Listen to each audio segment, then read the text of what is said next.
So I'm here with Pastor Candice Peters. I met Pastor Candice through a dear friend, Abner Suarez. I've been friends with the prophet Abner Suarez for about 15 years. And so a friend of his is a friend of mine. And we met Pastor Candice in Rwanda before the lockdown when we were allowed to go in public and gather freely. So we had a great trip in Rwanda. We connected with her there. And I loved her heart and her love for people and also children. And so she is a kids or a children's pastor at the gathering at Corona, which is a church in California. And she's pastoring from 0 to 12, which is a very diverse group. And it's it's an incredible task. It's not easy. I'm a dad and a pastor. I homeschool two of our kids. And so I understand that it's not easy. It's very rewarding. For me, it's still a learning curve. I've been shocked at how much children at that age, 5, 7, 3, how much they absorb, and that still is shocking to me.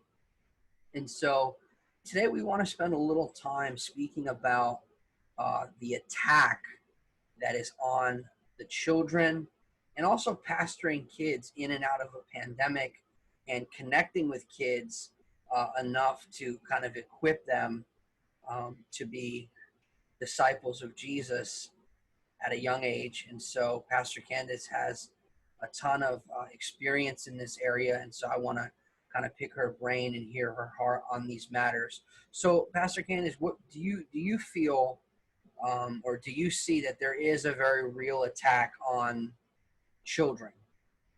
100%. I mean, it's hard to not see it. I feel like, once your eyes are open, you see that it comes from all sides, whether that's at home, TV, what they're playing, the video games, school, across the board. But I think if your eyes aren't open, it is difficult to see that. So about bringing light to the matter.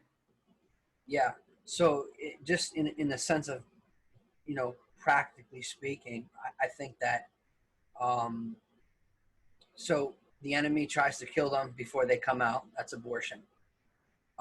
Once they're out of the womb, you have kids go missing. Roughly 800,000 kids a year go missing. Yeah.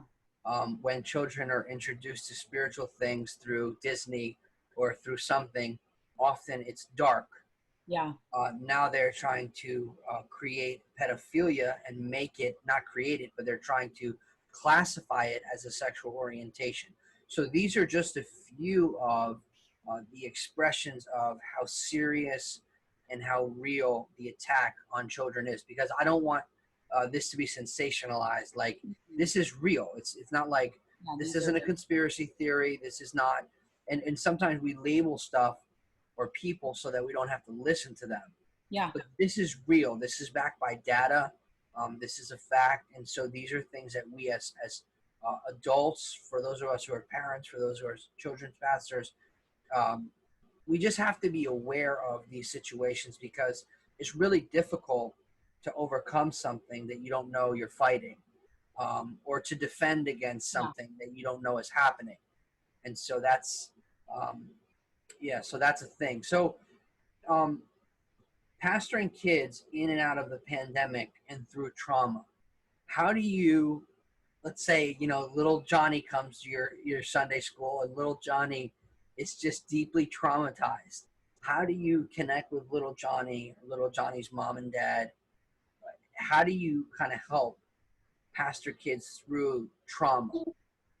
So I think it really starts even before, like, whether there's trauma or you don't know there's trauma. The way I approach things with the kids in our children's ministry is just through relationship. So their first day in our class, let's say just not before any of this even started, first day in our class, I just try to get to know these kids. Or if I'm not the teacher in there, I try to find out, what's going on at home. I get to know their family, because, and I really believe that truly at the heart of all of this, it's not just an attack on kids, it's an attack on family. And And of course that affects our kids and continues on in that sense. But for me, everything is about relationship. If you express interest in their life, if you show them that you love them, that you care about the answers they give you, they're so willing to open up and talk to you. And then you have the ability to speak truth, to speak life, to speak what the word is saying.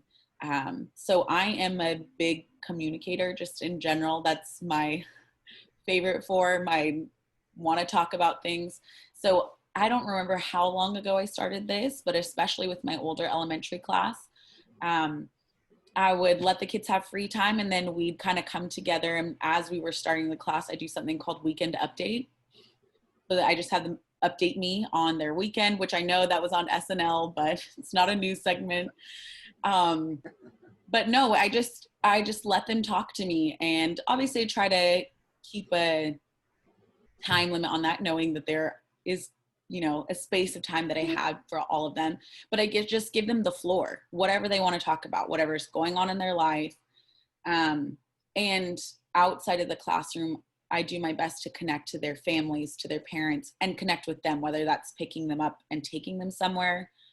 So all of that set us up for just to be in a really good place, being in a pandemic, and knowing, number one, I didn't have at least half of my kids coming for a good chunk of time, but reaching out to them in different ways. And so when they come in and I can see that something's bothering them, because in relationship, you get to know somebody.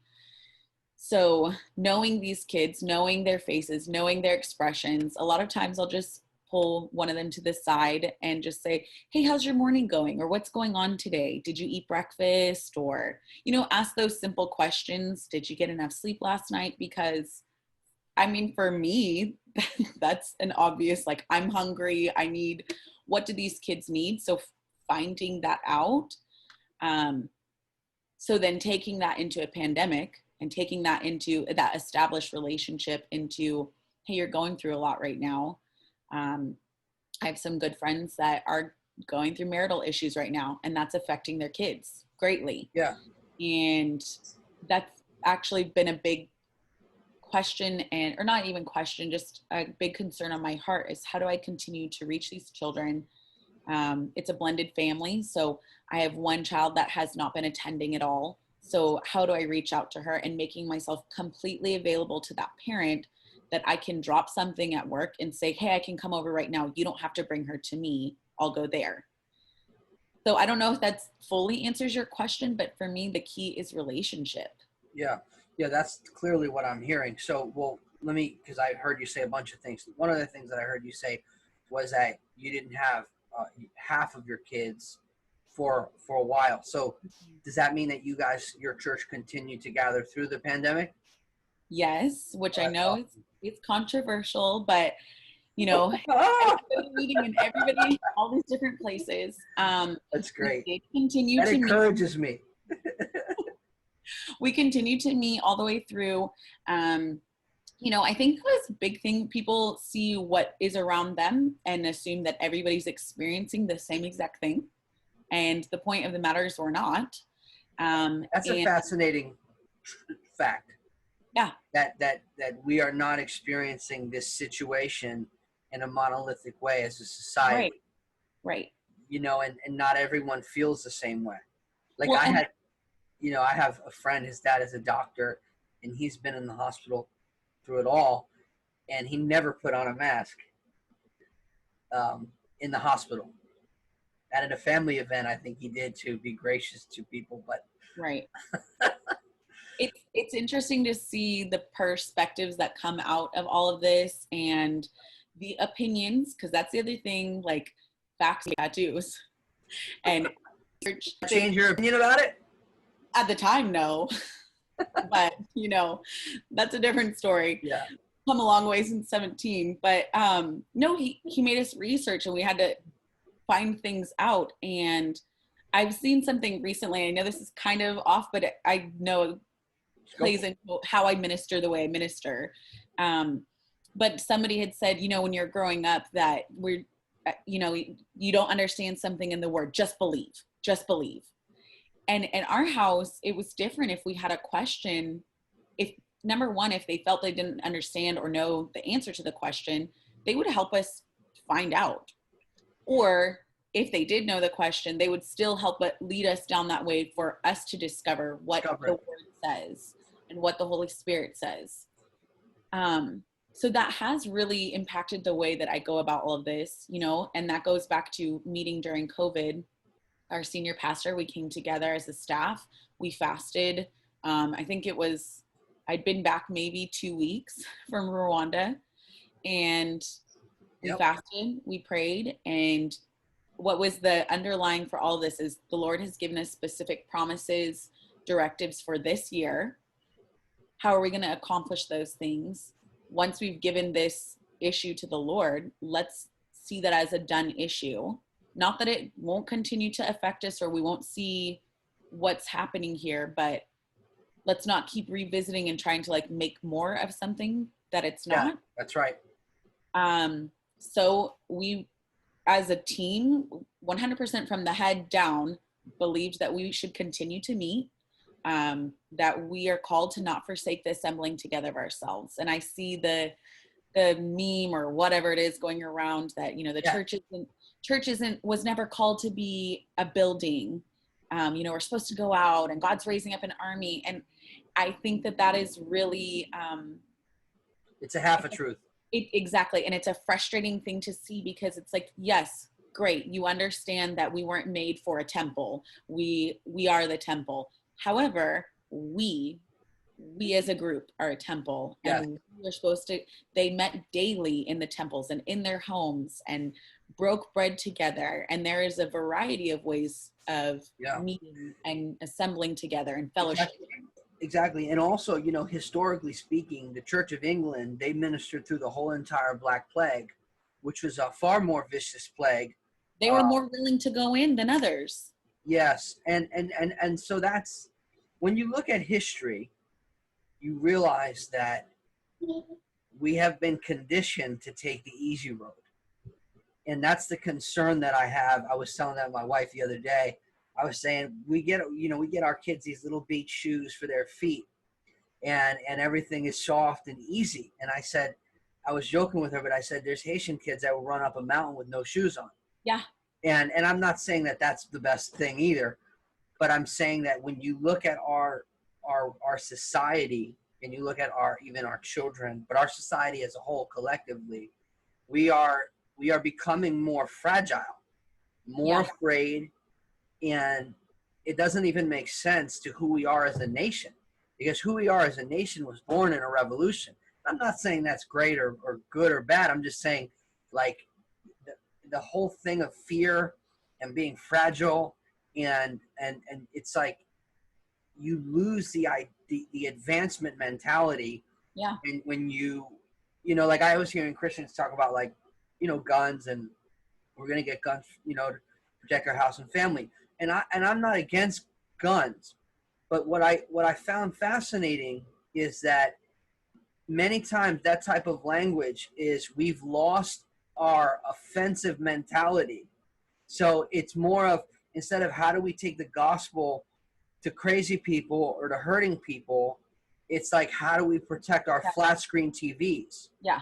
And I mean, look, I want to do my best to protect my family, and I'm just saying that you can have the mentality of, let's protect what we have, or let's advance. And I think that the kingdom of God mentality is clearly, let's take ground and let's advance, and what's going on in the outside world is really irrelevant. And you see this in the book of Acts, where Agabus, he prophesies that there's going to be a famine. Yeah. And the first reflex of the church is not to save or to store, but to sow. Yeah. So they face uncertainty and they face scarcity with a mentality of generosity. And so it's just very interesting to look at where we are and how do we move forward from here. So getting back to my original question to you in terms of pastoring kids in and out of pandemic and through trauma, it seems that you start everything through the context of relationship, getting to know them, because if you don't know them, how can you know if something's wrong with them, right? Yeah. So that's huge. And I think that that's really critical. My mom, she passed away last year of cancer, but her thing was she was very, very big on really like what you're saying, connecting with the parents, because if the parents are not participating, then the parents will undo everything the Sunday school teacher Yeah. is trying to do. And I saw my mom live with, I mean, to be honest, the pain and the frustration of caring for people that don't really even care for themselves, yet they are supposed to be caring for their children. And Yeah. so you see these dynamics of you're trying to put something good in them, and the parents are not really participating with that. And then what I've seen is that when the parents begin to participate and everyone is on the same wavelength and everyone is working together, then there's a lot more momentum and growth within Yeah. the children. And so my thing is, my question to you, really what I want to find out is that how freely do kids share? They're pretty free. Um, Much freer than adults usually, Yeah, which is funny because I feel like when you know someone based on a relationship, you can see things on their face. yeah, And I know that some of it for me is discernment. You know, I know it's the Holy Spirit saying there's something going on there. You need to address that. yeah, A lot of times I'll feel led completely like, don't touch it. Go about it this way, you know? So I don't want to pretend like everybody should just know these things, but you see it on their faces. And kids, it doesn't take much prompting. And usually that's for me is I'll have to, okay, something's going on. Um, I just want to tell this story and maybe that will give a good example of what it is. But I had a little girl that has been in our children's ministry on and off because she would attend with her grandma. So for a long time, she lived out here in Southern California. Then her parents or her mom moved out wherever, it's not important. But she would come and visit and stay with her grandma for periods of time. This little girl loves to worship, loves Jesus so much from like day one, preschool class. Now she's 10. And she'd spent, I want to say like 6 or 7 months. She came last summer and ended up staying through like October or November and then had to leave. It's a big disappointment. And in that leaving, there was just such a disconnect. And, you know, still I would write her a little postcard or a letter, reached out to her mom, even though I don't really know her because I know grandma. Well, she came out for this summer. And there had been a few things that happened over the school year that I was made aware of and prayed through and tried to connect with mom about. As soon as she got here, like total transformation, different kid. And it was so like such a disappointment for me to see, wow, just years of this child loving Jesus. And in a couple months, just seeing it seemed as if it went down the drain. wow, So I want to say it was the first couple of weeks. She came every Sunday and Wednesday while we continued to have, you know, church. And the first, I want to say 3 or 4 services with her, no connection to worship, no interest, just shut down. And I'd even had a conversation with her one night. And I really felt like the Lord told me to do something specific in our class, which was we're in a curriculum unit based on forgiveness. And so I knew he had told me to have them write someone they needed to forgive on an index card. And then we were going to give it to Lord and rip it up. So we stayed a little longer in worship than we normally do. And I was trying to engage with her. She was really shut down. We get into our class. We start talking about choice and all of this. So I don't want to do that. This song, I like this song. I think just that idea from Dale. But I had talked to her in worship time. And I said, "You're not in trouble. I'm not talking to you. I just want to launch. I don't know, just I don't mind." So like, don't shouldn't go over here. And so that's not what you feel. Then have their moment saying talk away and harder to train whatever. And then lose it to an opportunist. You have to minute and it. And they're all, you know, last year, my brother took away. It's not a student that's the start at least level. The word sounds like even deeper. So I looked over and I said, "How many of you never done it?" Oh, you know, and I think we should pull her aside and just talk to her and get her feelings out or something. But it was just in that place of we need to forgive. We need to put these things down sometimes on paper and put our feelings out there because feelings are real, but what do we do with them? that's right. And I saw a complete shift in her after that. And she was only here for a couple more weeks. But I had a nervousness. I went away on vacation immediately after that. The next day I left. And I'm like, oh, please, Lord, don't let it go back.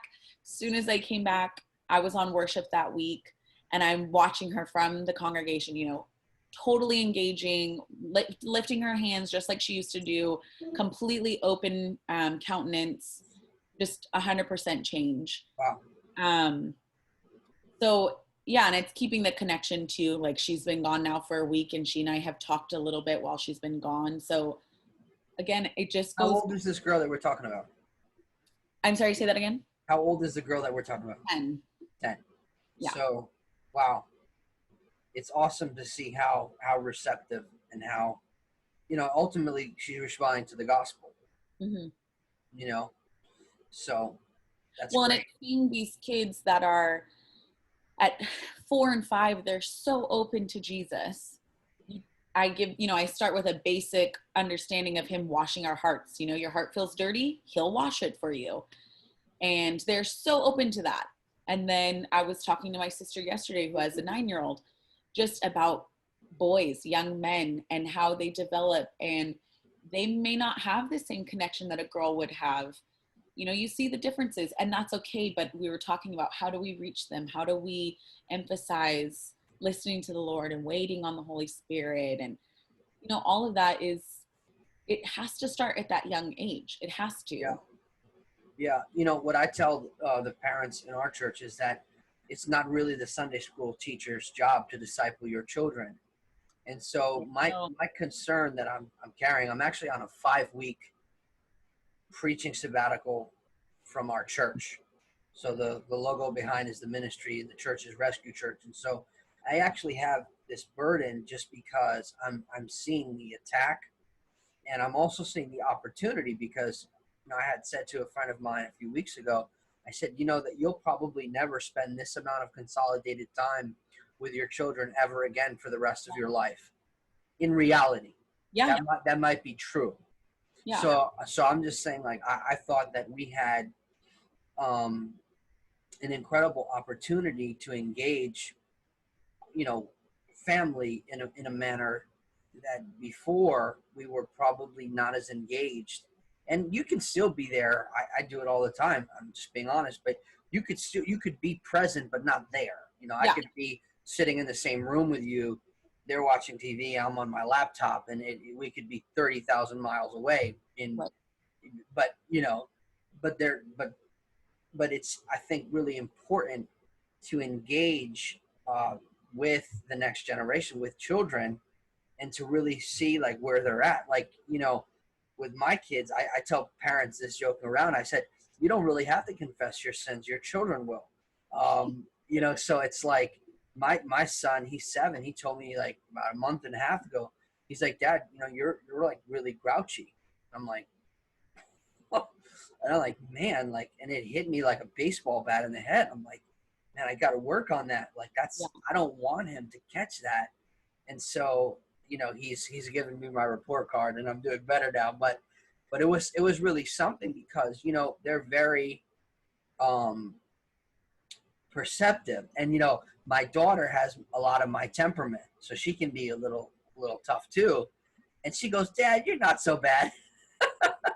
Because she's just like me. But the thing is that they're very, very, when they're perceptive, they're receptive, which means that you're planting on good ground, and that should fully given to some certain places. Yeah. And that's bad. Just so you know, this is bad.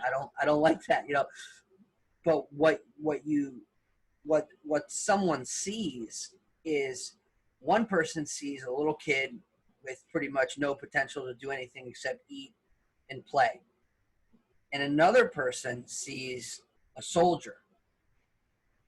And I don't think that our kids should be out fighting wars, but I think that our children, as they're discipled, they become a threat to the enemy. Yeah. And, I think that's something that we should actually consider, because within other cultures, by the time a kid is 10 or 12, they're virtually almost an adult. Yeah. And we have kids who are 27 and they're still babies. And they have Yeah, so we have to, as Christians, we have to do better at nurturing, disciplining, and maturing the next generation. Right. I think that goes back to what you were talking about. We've become this fragile society, this culture that wants to protect everything.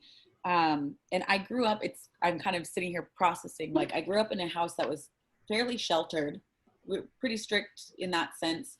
And I have, I've made friends over the years, whether it was through college or whatever, that had completely different upbringing, not believers, and just shocked at how sheltered we were. And I look back and think, I'm not disappointed that I missed out on any of those things.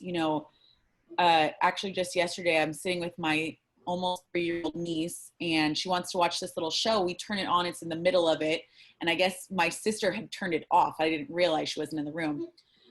But it's Disney, it's the Lion King, whatever TV show. And Yep. The little hyenas are saying, they're talking about having a seance, but they don't use that word.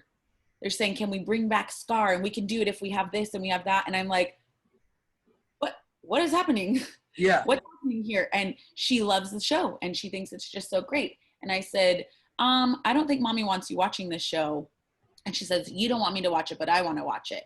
And that's the key right there, is teaching them. I mean, you're talking about a war, and no, in the natural, I don't think our kids should be out with a gun fighting a war. But I also think we shouldn't shelter them to the point spiritually that they don't realize there is a war going on for their soul, for their attention, for, because we know as mature believers that it's one or the other. Yeah. We're either in or we're out. And I think there's been such a watering down of the true spiritual nature of what's going on and the attack that is happening. It's an onslaught. It's not like once, it's like that bomb that went off yesterday in Beirut. Yeah, Beirut. It's an onslaught of what is happening to our children from every angle, that a 3-year-old is like, but I like this show, and having to explain to her, this is icky. This is not good for your spirit. And she doesn't have quite a grasp on that, but being able to get her to be sensitive to, this is not okay spiritually. And it's frustrating too, because a lot of times kids feel like they're missing out on something. Yes. As a child, there was things that I felt like, man, I'm missing out. But getting them to see, like, we have something so much better and you're not missing out on anything. And I think the balance of saying, like, we want to not shelter to just protect, but show you the reality of what it is. I just got that book from your friend about raising up spiritual warriors, and I'm so excited Small to read but Mighty. Yeah. Cherie Dorset. Yeah. Because I know it's crucial that we raise these children to know there is a spiritual battle, and they are the army of God. And I know that's kind of a weird, I don't want to compare them to child soldiers, but at the same time, it's like, if they see it now and see that it's real now, then and the way everyone is so fragile, we might have to write a little disclaimer. We are not for child soldiers, but we are saying, our children, this generation of children is under attack in a manner that is very prevalent, and it's bold, and it's ongoing. And see, the benefit of you being there with the 3-year-old, which is your niece, right? See, the benefit of you being present is you could tell her what she's seeing is not good. So while every part of that show may not be evil, what they do is they slip these things in there. Yeah. And when the TV is the babysitter, that's the issue. That becomes the issue. But you being present there helped to define and make her aware of something. Yeah. And so that I think it didn't seem like a discipleship moment, but it actually was with a 3-year-old, because now the 3-year-old is able to see, I like it, she doesn't. She says this is evil. And now when you identify it, that helps her interpret what she's seeing. Because what happens is, if you don't interpret that as evil, right, and it's not reinforced that that's evil. As she watches that, she thinks that, well, if I partner with dark powers, I could get what I want too. Yeah. See, that's critical, because that's a lie that will lead to bondage. And that will lead to her being exploited later by some foreign thing. And so the fact that you, as an aunt, or that was really good, and that was really helpful, because that puts a standard in her life. And the Bible says that the law of the Lord is perfect, converting the soul. One of the things people need to understand about the soul is the soul needs moral absolutes to function correctly. So if the mind, will, and emotions has no moral absolutes, or has no boundaries, then that means the soul is inherently dysfunctional, and the soul will inherently gravitate toward violating boundaries that will then be self-destructive. Well, and I think that's why, isn't it so interesting that in our culture today, we see that truth is relative? Yeah. Obviously, we know that that's not the case, but that is what's pushed, is live your truth. Yeah. Well, then the underlying thing there is saying that it's relative, and it doesn't matter really one way or the other, and there is no moral absolute. And if it may be true for them, but not for you. So, and at that point, it's like you have the complete breakdown, as we're seeing, of society. Yeah. And I would say, live your gravity. You go ahead and step off a building and say you don't believe it. Right. It doesn't matter what you believe. It's going to happen. Just because you don't believe something doesn't make it untrue. Right. So. And that is a challenge, not just with kids, but with adults too, of being able to define the difference that you have feelings. Your feelings do not need to be in charge of you. That was a huge thing in our house growing up. So your feelings are not in charge of you. You're in charge of your feelings. And the minute you let it flip, and maybe my parents didn't always say it in that way, but that was 100%, even as young women, where it's like, you're changing and hormonal and whatever. No, my dad was like, no, you don't have to be defined by that. And I'm sure feminists everywhere would be in a uproar if they heard me saying this, but I was taught from a young age, I'm in charge of me, and it's what I feed in my life that will return that. Yeah. And the problem is we have so many adults that don't realize that, and they're led by their emotions every single day to make split-second decisions, and aren't led by the Holy Spirit. They're in church, but not spirit-led. They don't see the reality of the spiritual battle that we're all in. Yeah. And especially here in Southern California, I can't speak to the rest of the country, but I've been here since I was 17. So huge issue here in Southern California is the mega church, and you don't have a name or a face because there's so many of you. And I shouldn't speak against mega churches, because that's not how I mean it, but it's seeker sensitive and not spirit sensitive, if we're not being led by the Holy Spirit. Yeah. It's like you're in a battle blindfolded, and you're with your beats on, canceling the noise, pretending like you're not there, and you don't know why you're getting pushed around and beat up, or you don't know why your child is screaming in the night because they're having nightmares. There's so many things. It's like they're just not equipped. We need to have a better equipping in the church, or the whole family all the way down. Yeah, I agree. And one of the things I want to translate what you said back into the context of parenting and children. One of the things that you mentioned is that you're not, your feelings are not in control of you. You are in control of your feelings. Well, here's the thing. If a parent doesn't understand that, then what will happen in the context of parenting is the child, in essence, will become the parent. Yes. And the child will dictate to the parent what is good, what they want, and what they want becomes more important than what is right. And then the parent seeks to be the friend, not the parent. Like I tell my kids, I am not your friend until you pay your phone bill. When you pay your phone bill, we'll enter into the realm of friendship. Until then, because my mom would say that to us all the time. I am not your peer. That was her big thing. I am not your peer. I am not your friend. And now as adults, we have shifted into that place where there is a friendship and it's beautiful.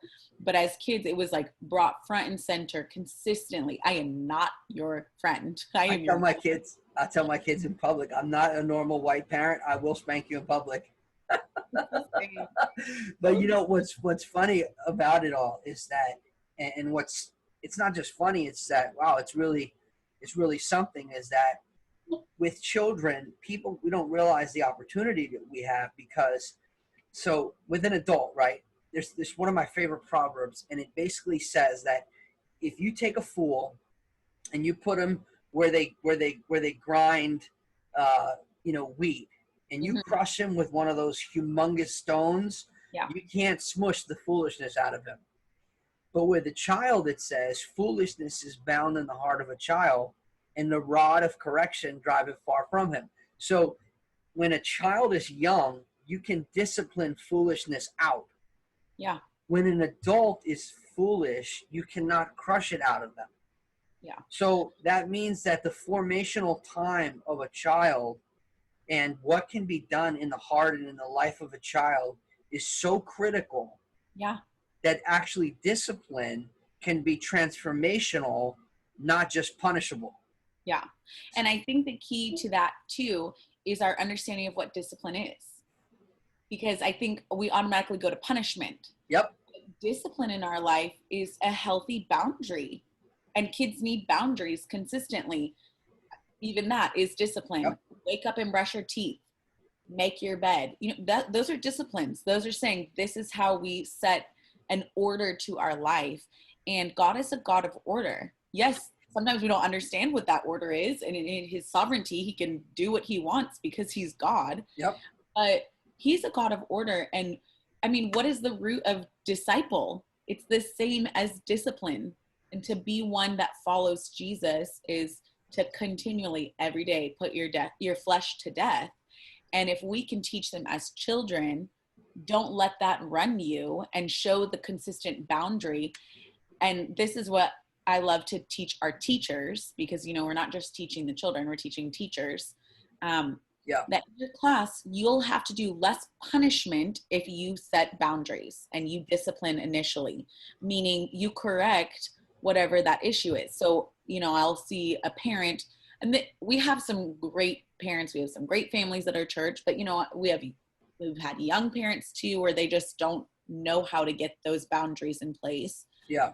And they won't be present, because that's a big key that you said. They're absent. They're on their phone. They're doing something else. They're not engaged with what's going on with the kid. The kid obviously wants the attention. So they keep doing something, whatever, say they're running around. And I'll put this in the context of the classroom. If you stop that from the first by saying, this is the boundary in my classroom, and I'm so clear with kids, I'll even use the big words and I'll explain them, but I want them to understand it's by my tone, it's by my words, but that's not acceptable in this classroom. Do it again and this will be the consequence. And usually we don't have to go past that point, because I get to that point and I follow through. That's another big thing. I think parents get so nervous, like they're going to hurt their kids' feelings because they followed through on a punishment, or they don't want to commit to the punishment because it affects them negatively. Yeah. And they don't really want to take away the tablet, and they don't really want to ground them from whatever they're supposed to do, or whatever the discipline may be, because it impacts the parent negatively, and they don't really like that. Yeah. If I take away your tablet, I have to pay attention to you. Right. And I can't be self-absorbed in my own world. So no thanks. It's committing to that and being consistent. And so I'll tell the teachers, if you start here, you won't have to get there, and you won't have to grab a parent, and you won't have to put them in timeout or get frustrated with them or feel like you want to yell at this child because they're ignoring you. Yeah. And that's not to say that those issues don't arise, but it starts with boundaries. It starts with discipline. Yeah. In Proverbs, there's one where it says in 3:24, it says, he that spares the rod hates his son. Right. But he that loveth him chastens him. You know, and there's more, like Proverbs. You could do a whole parenting thing in Proverbs. Because, or just parents to be sons of God themselves, because God chastens us. He loves us, and that's why he disciplines us. Yeah. And that's critical, that, you know, like kids are not disciplined out of anger. Obviously that's really destructive. Right. But it's really critical that a parent, if a parent doesn't follow through on their word, they're teaching their child to be a liar. Right. So there are so many things that are really critical in parenting. And one of the things that makes parenting even more difficult sometimes is when you're dealing with a broken or dysfunctional, let's say you're a wife and your husband is dysfunctional, or you're a husband and your wife is dysfunctional. So then you become the parent and the caretaker of that dysfunctional person. Right. And then many times it's almost like you're treating your spouse who is dysfunctional in the way that you're treating your children, and then the children get away with everything like the broken down spouse does. Right. And then that really puts a lot of pressure on the one person who is healthy and trying to function correctly. Right. Because now they have 3 people, basically 4 people, 2 people, depending on the setting, sucking the life out of them because they're dealing with this dysfunction. And most of the dysfunctions that, parents are having and dealing with in their 30s or 40s or late 20s is issues that they have from their childhood that are unresolved.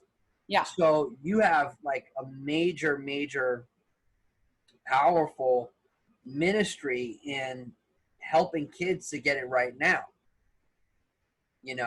I mean, that's critical. So I have a high level of respect for what you do, because I know it's difficult, and I know getting parents to participate with it is difficult. Yeah. But once they begin to participate with it, the benefits of it are great. Because I'll just say it like just just take it to a practical way. Like, let's say I go to the beach with my wife and she's naturally just good, like she's going to watch the kids, she's going to be engaged. But if my children are misbehaving, right, then that makes the whole vibe of the beach day draining. Right. But if the kids are flowing together and behaving and everyone's getting along, the whole atmosphere of how the day goes is way different. So you could go to the beach day and you could sit there in the sun and have a terrible time, or you could go there and have a wonderful time where you feel refreshed, not drained. And so I think that sometimes if parents don't realize the work that needs to be done, they won't ever really get to benefit from what could be enjoyable if you would just discipline, right, therefore, and right. nurture them. Like, and that's the thing that we try to, and I don't want to sound like I have this all together, because definitely had many failings as a children's pastor and in the relationship with different families, but getting parents to see like, hey, this temporary consequence for you and the child. If you say like, hey, we're supposed to go to the beach and the behavior leading up to that it's unacceptable, and the discipline has to be, we can't go to the beach. That stinks for the parent too, when they're looking forward to having a day out of the house, and especially if you've been cooped up for months. But that temporary consequence is better in the long run. So then the next time they know, this Sunday we actually talked in our class about stoning.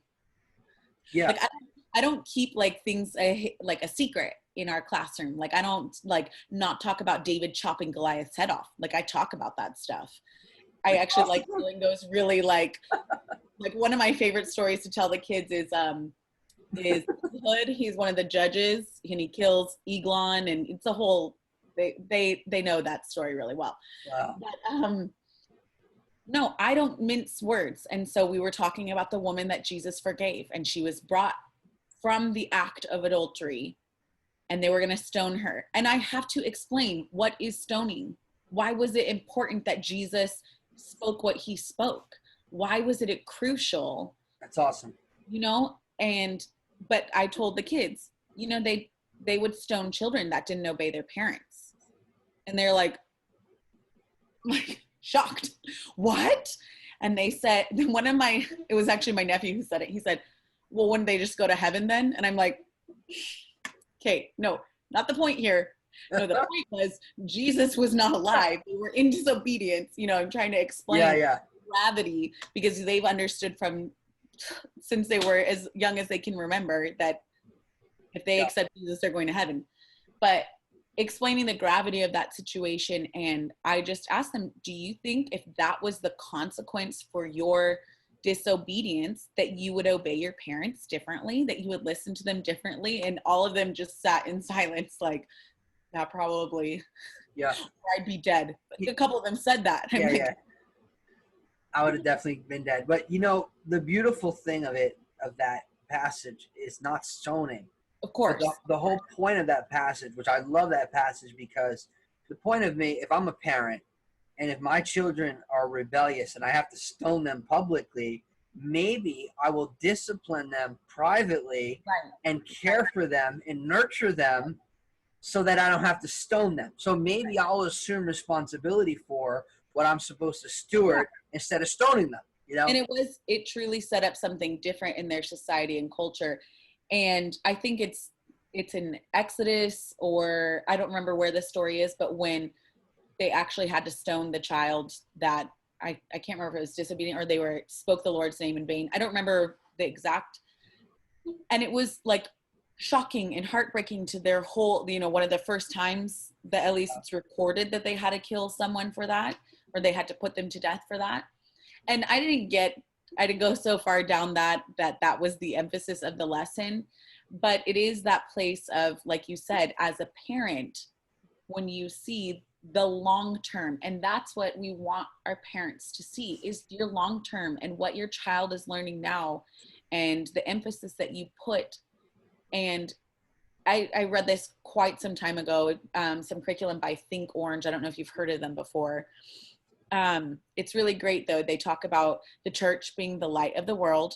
So we have the color yellow, and then the home with the family is the heart. It's red. And when we put the two of them together, how we can think orange, and we need both. It's not what happens in Sunday school, especially if your child if they're attending once a week, then we get them for 2 hours max. If they're attending a Wednesday night service or something else, and maybe we get a little more emphasis. But out of how many hours in a week do we as pastors and leaders get to influence these children? By no means is the burden on the pastor. Yes, of course, we want to engage and have relationship outside of a service. But this goes the same for a senior pastor of a church or a youth pastor, no matter what it is. It's what's happening at home that is critical. And it's when we can combine and bring those two things together and say, hey, let's influence your children together. Let's influence you. Let's bring healing to your life and the way you view discipline and consequences and raising them up. Truly what Proverbs says, to train up a child in the way they should go. Yeah. And when they're older, they depart from that. Yeah, that's awesome. And that's really important, because you need to have a good working relationship with the parents, because in reality, they're the ones who are going to be held accountable, like, to God, and that's one thing. And then the second thing is, like, it could be much more powerful if there is a meaningful connection in terms of with the pastor, the children's pastor, to the parents. And so then, it's kind of like you're writing the program and they're executing the program, and together, that's a beautiful working relationship. I think sometimes, Pastor Candice, people don't really understand the nature of the relationship that they should have with their pastors, whether it's a senior pastor or whether it's, a children's or young adult pastor. Like, I always tell people, like, calling me pastor is not what's most important. What's most important is thinking about the things I teach before you go and do something stupid. So, that's what I'm, it's not about a title. It's about the functionality of, well, what function does a pastor play in the role of this child, this young adult, this older person? Like, what are we here for? Well, we're here to equip you to do ministry.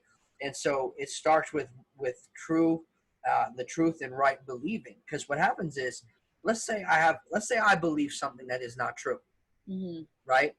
Let's just say I have this overemphasis in materialism, and I don't really get that I am not what I have, right? So now I have this thing driving me personally, let's just say, in this real dysfunctional way, and then I superimpose that that pressure onto my children. I put an overemphasis on performance and education, and I may push one of my children in a direction that's not right for them because I'm driven by an ambition, and now I'm putting the gas on them in an area that where I'm trying to make, a construction foreman, a dentist, and he's not a dentist, and he'll never be a dentist. He doesn't want to be a dentist, and there's plenty of construction foremen that make more than a dentist. So, but the point is, if I'm trying to make this kid something he's not because of a lie that I believe, right, then I'm damaging the next generation. Even though my intentions are good, I want him to succeed, but I'm not nurturing who he is. I'm trying to superimpose what I want onto him because of a lie I believe. I think that that's kind of like a parable, but I think that often happens very much with children. I think some of that even goes back to wanting to shelter your child from experiencing what you experienced. So, my parents were pastors when I was growing up. They were not the senior pastors, but associate, they did all kinds of stuff in the church. And then they had an itinerant ministry. And when I wanted to go into ministry, number one was never my choice. Like initially I was like, I'll never do that. I'll never be in ministry because I need to heal. Yeah. But initially, and I feel okay to talk about this because my dad has been very public about it, but my dad told me right off the bat, you're not reaching your potential. You could be a professor. You could make $100,000 a year. Like, didn't want me, and in that moment, he didn't quite say it, but didn't want me to experience the struggle and the pain and the heartache that he experienced in ministry. And something I loved. Good dad. Yeah, they're incredible parents. I have incredible parents. And we didn't talk for a couple months, like, in passing here and there, but to truly like in relationship, because it hurt so much. And it was at a critical point for me. I'd been in ministry, like actually on staff from like June, I think that was November. So not even 6 months. And it was really good for me because I had to go to the Lord and say, am I doing what you want me to do?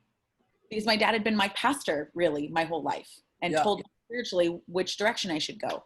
And I needed to, as an adult, say, what direction do you want me to go, God? Excellent. And that was huge for me. And then a few months later, in front of the whole church, my dad's like, I've been wrong. This is how I was wrong. I'm going to support her. And, it was wonderful. But I know that so much of it came from that place of him saying, I want to protect her. And so instead of seeing so much, the Lord told him, this is what I have for her life. Yeah. But he saw the hurt, he saw the pain that he experienced at the hands of people in the congregation and the spiritual aspect and the lack, they experienced lack. Yeah. But something I like to say a lot, one of my favorite sayings is standing on the shoulders of giants. And I know that's not the complete phrase, but in giving honor to my parents and giving honor to those that have come before me, I really like to say that because I'm only where I am and what I've learned because I'm standing on their shoulders. Yeah. And what's come before, Yeah. Something that's great that he was able to be transparent in that way and own that. But I also think, I don't even know him, but I think he did a great job just for the fact that you didn't run from the ministry. Because the amount of pressure that is on people in the ministry is great because people will always expect you to treat them better than they treat you. And you'll always be held to this standard it's really obscene. It's abnormal. Yeah. And it really affects kids. Like my kids, we do our best, to have adult conversations in front of adults. And I think that sometimes they hear some stuff, but we're intentional. Like, I'll be like, yeah, let's save that for later. Or like, my parents did their best to do that as well. So we still saw it. Like there was definitely things where like, yeah. I get that. Us, all four of us siblings have experienced something different and have processed it differently. Yes. And initially I was like, I will never be in ministry. I'll go to church. I'll volunteer and serve because I knew that was necessary, like be a part of the church. But I'll never be in ministry. And somebody prophesied that over me, like, you're called to ministry. And I went home and said, no, I'm not. Heck no. And that's not what I said. And I was very adamant. And then a couple of years, it was like about face, complete turnaround. I was like, did I get tricked into this? How did this happen? How did it come up here? But it was good. And that's like another, in a sense, wear and tear on kids is like kids perceive things that are so profound that like my kids will ask, well, where is so-and-so? And where are they? And people come and go. Oh, yeah. And people don't realize the toll that has on kids. Yeah. My kids will ask about people they hadn't seen for a long time. And I'll give you one with my daughter. She's really prophetic, and she's very perceptive. And so her and my littlest guy, he's very wild, rambunctious, very physical. I've seen. And so they're playing church in the hallway, and they got the keyboard and they're singing. And the little guy just going on and on. They're playing church. They're both pastors. And Zoe says to him, she's 5, and he's like almost 3. And Zoe says to him, stop singing that song. You've been singing that song the whole time. We need a new song. So they sing. Eventually, he's being potty trained at the time, so he pees on the floor. So we got to change him. And I tell Zoe, I said, Zoe, you can't have a pastor that's peeing on himself. You need a new pastor. That's not the type of pastor you need, right? And so I said to her, Zoe, where are the people in the church? Because I'm not seeing the people. I just see you guys. Where are the people? And Justice didn't want to come to their church because he's my oldest. Their drums were too loud, he said. So he doesn't want to come, right? So this is like a parable.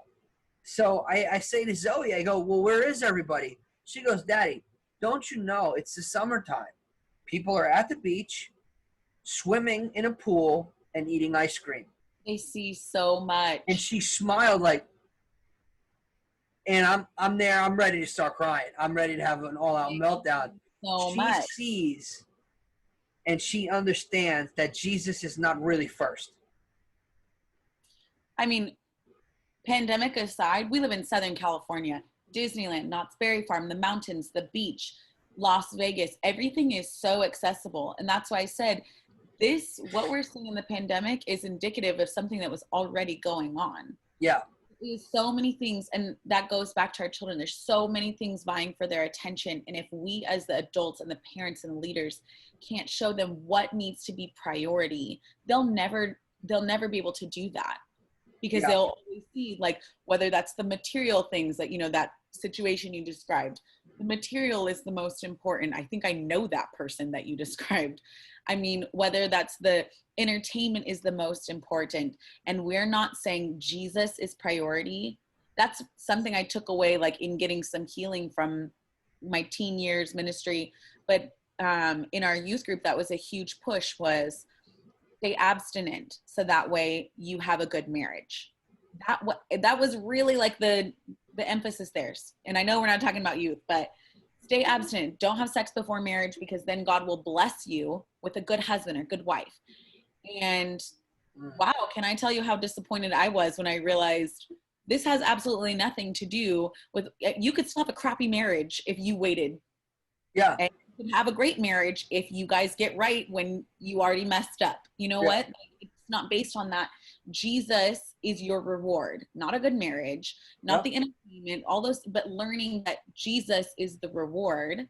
And I needed that, like, perspective shift. And man, the girls I spend time with, because I do our youth and young adults too, and help with that when I can, I try to emphasize that so much. Like, this is not your reward. That boy giving you attention is not your reward. Like, but we have adults that don't know that. And so, it's like, if you do this, you get that, and you may do everything right and get not that. And then you may be an angel and you may inherit a disaster because you failed to listen to people and they warned you about someone and you didn't listen, and you you went ahead and did what is right, what you wanted or what you thought was right, not what was right. Like, one of the things that always is alarming to me is when people just go off and get married. So like, we don't know who this person is. You hardly know this person. No one else can vie for their character. And Right. you're just going to go and marry someone that nobody can say, this is a legitimate person. Like, that's one of the things that I think is very, very critical, especially for young people, right? In the church context, where when I met my wife, I knew people that knew her and could vie for her character. There were people in my life that knew me, they knew my life, they knew what I did, where I went, what I was about. They had access to my life where they could say, okay, well, he's not perfect, but he's a good person. Like, he's Right. And I think that goes back to what Paul said about knowing those who labor among you. There's a profound amount of benefit in truly knowing people. Like, for me, I have such a love and a friendship for Abner that I know that if Abner holds someone in high esteem and in high regard, that person is already getting through my TSA check with their already TSA pre-check. Pre-check. Because I know he has a high level of discernment. He's one of the most disciplined people I know. For the last 15 or 16 years, he's been going in the same direction with no deviations. So you just know, okay, he's not perfect, neither am I, but this is a legitimate person. Right. And so, I just think that for young people, I don't know how we got into this, but I think for young people, it's important to build roots and to be somewhere enough where people know you and can vie for your character. Yeah. So anyway. So there's so much to cover in all. Yeah, because you start talking about kids, you start talking about family, and then we got past the 10, 12-year-olds, and now we're into the dating age, which was something that you had mentioned. But let me ask you, Pastor Candice, if you could say just a few words to young parents, people who want to be parents, maybe they're not parents yet, but they're in process, and what would you say? What are some things that would be helpful as a children's pastor that you could say to someone who wants to become a mom, or someone is in the process of becoming a dad, or parents with young kids? I'd say a couple of things, because I've seen a few people go through this. I'm not a parent yet myself, so I know this is kind of my own thinking, but oh my gosh, you're not going to be perfect. You're not going to do this perfectly from the get-go. So stop trying to put that kind of pressure on yourself, whether you're a young parent or you're wanting to have children soon or start this journey. And I cannot stress enough to rely on Holy Spirit and, like you said, a good community around you that know you. The person that knows you may put more pressure on yourself and can say, hey, ease up. You're doing a good job. Yeah. You're not going to break them. Like, love my sisters so much. I loved watching them become moms. And I remember being that person saying, I think babies are more resilient than what you think. Like, I think they'll be okay. Whether that's physically, they're like, don't drop them. Yeah. Or, mentally, kids are so resilient, and we don't want to pretend like we can do anything because they are resilient. They are so perceptive. But man, if you love that little guy, that little girl, and show them, normalize saying you're sorry for bad behavior. Like if you're grouchy or whatever's going on in your life, communicate with your kids. I can't see how you would go wrong in, again, like the base of all of it is being led by the Holy Spirit. See who that little person is. That's a big thing. See what they know, what they love. Even when they're toddlers, they're showing you that. They're showing you their personality. I love, that is probably one of my favorite ages, is 2-3 years old, because you see so much of who they're going to be already at that little tiny age. And so, man, just be present. I think it's like go easy on yourself in some areas, be present with your kids and communicate and love them. Like, you can't go wrong there. Those are probably the biggest things I see kids need, is they need an outlet, somebody to hear them. Man, if you listen to kids, they will love you. And they need that love and attention, and it goes both ways. Those two things go together, and they want that so much more than they want the tablet. They want that so much more than they want the gadget or the TV. They want you and your love and your attention. Yeah. I don't know if you've seen the trend that is going around, like, record you laying down and cuddling with your toddler, or like just going near them and seeing how they respond. And these toddlers are just like hugging their parents, loving them. And the parents are so shocked, like, I didn't know they would do that if I laid my head on their lap. And it's so beautiful to me, because that's their first response, is they just love you so much and want to be with you. I haven't seen that, but you know, my three will all approach me so differently. My little guy will come up to me and punch me to think we're going to play fight. And then, you know, Zoe, she cooks. She has a restaurant called Cucumbers. So she said, come to Cucumbers. Everything is free and you can eat there. And then Justice it's like being with him is like being with a science professor. So he's usually teaching me something. But, you know, I think that what you're saying is so important in terms of being attentive. You know, for me, I can just be transparent. I think the hardest thing to give is ourselves. I think it's a lot easier to give our money. It's a lot easier to give a gift, or I think one of the most difficult things is to be fully present and to give ourselves. And so as a parent, you know, when you have multiple kids, one of the things that's important is not only spending collective time with them, but they also crave for the individual attention. And, you know, based upon how busy your life is and whatever you have going on, it doesn't have to be long and it doesn't have to be expensive, but it really does need to be focused. And I think that that's something that really also helps when you're getting everyone together. People have a better collective experience with all of us if we have better individual experiences with the kids. And so I think that's huge. And so my wife is intentional about that. I try to do that as well, in terms of spending just a little bit of focused time with each one of them, even if it's not long, but it's connected, so that we stay connected. And so, you know, I would just want to say one thing. I know you said a lot, and I appreciate what you said. I would just say that, and you touched on it as well, but I think it's really important for parents to own the mistakes they make in front of their children. Yes. Because our children are extremely perceptive. Yeah. And so when dad and mom, the children will live in the environment that is the culture that is created through how mom and dad interact. And if it's a single home, then it's different. Then it's, as long as the one is healthy and functional, then the vibe is good. But if you have two people in a home, how those two adults interact with one another shapes the culture that children are going to live in.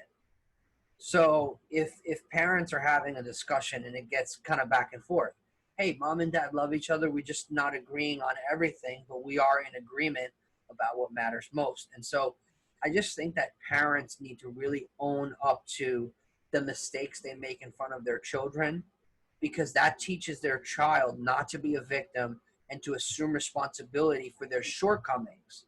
Yeah. And if you want to create little monsters, just pretend like everything you do is right and okay, and you will be sure to create monsters. But if you say, hey, daddy said that it wasn't nice, or hey, whatever, if you assume responsibility for what you do wrong, you're teaching your children to be responsible, not perfect. And right. I think that's really important. What do you say to that? A balance between not everything is okay, and then also not being the parent that's only a disciplinarian and everything is wrong. And that causes a lot of times kids to lie and want to cover up their mistakes because they don't want to fail. And so finding that balance in between of saying, hey, we do mess up. Let's own it. Take personal responsibility. I'm a huge fan of teaching, kids that, adults that. That's a big thing I say, even in our women's ministry, like, hey, let's take personal responsibility and own it. Not everything is the devil's fault. Yeah. And so many Christians, I'm like, stop. The devil did not make you do it. Your Yeah. flesh did. You are just a Yeah. human. Well, thanks for your time. And I Yeah, this appreciate is you. great. Thank you so much